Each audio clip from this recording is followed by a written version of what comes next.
ملک team کی report کے مطابق اسلام آباد سپریم کورٹ کے دوسرے سینئر ترین جج جسٹس منیب اختر نے ہفتہ کو قائم مقام چیف جسٹس آف پاکستان کے عہدے کا حلف اٹھا لیا۔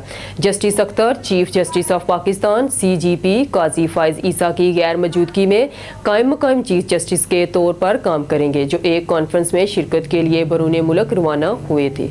اسلام آباد قومی اسمبلی کے اسپیکر سردار ایاز صادق نے پارلیمنٹ ہاؤس کی عمارت میں کچھ غیر مجاز افراد کے داخلے پر 8 سیکیورٹی اہلکاروں کو معطل کرتے ہوئے ان کے خلاف محکمی کارروائی کا حکم دے دیا۔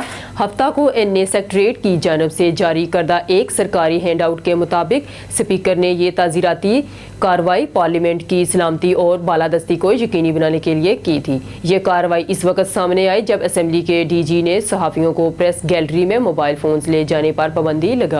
ملک ٹیم کی رپورٹ کے مطابق ترکی کے وزیر خارجہ حاکان فیدان 2 روزہ سرکاری دورے پر اسلام آباد پہنچ گئے۔ ایڈیشنل سیکرٹری خارجہ افغانستان اور مغربی ایشیا کے سفیر احمد نسیم وڑائچ نے ان کا استقبال کیا اور پرتپاک استقبال کیا گیا۔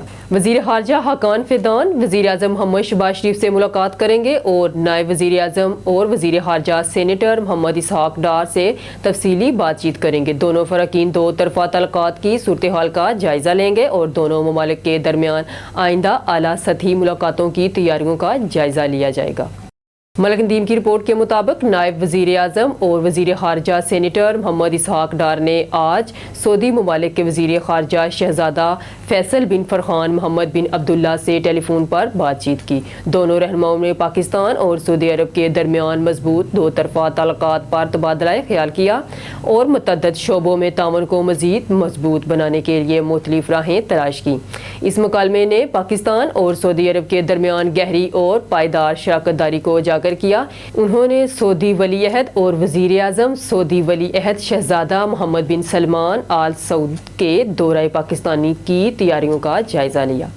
ملک ٹیم کی رپورٹ کے مطابق S S P operation safe city Islamabad نے ورچوئل پیٹرولنگ آفیسر اور آئی ٹی ٹیم کو بریفنگ دی۔ بریفنگ میں جدید ٹیکنالوجی کی مدد سے شہر کو جرائم سے پاک کرنے کے لیے مؤثر حکمت عملی بنانے اور موجود وسائل کو بھرپور استعمال میں لائے جانے کے احکامات جاری کیے گئے۔